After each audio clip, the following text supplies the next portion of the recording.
గ్రామ స్థాయి, వార్డు స్థాయి, మండల స్థాయి, నియోజకవర్గ స్థాయి యాక్టివ్గా ఉండేటువంటి లీడర్స్ పైన ఉద్దేశపూర్వకంగా దాడులు చేస్తున్నారు.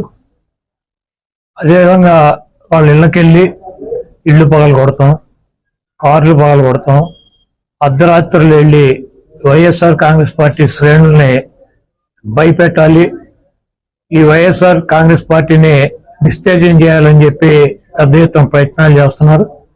వాటిల్లో కొన్ని చోట్లయితే ఫిజికల్ గా వ్యక్తుల మీద దాడులు చేయటం, కాళ్ళు కొడతాం, చేతులు కొడతాం, తల్ల బాగలు కొడతాం. అదేవిధంగా ఈ గ్రామాల్లో కానీ ఇక్కడ కానీ మీరు ఉండకూడదని చెప్పి వార్నింగ్లు ఇవ్వటం అనేక రకాలుగా చేస్తున్నారు.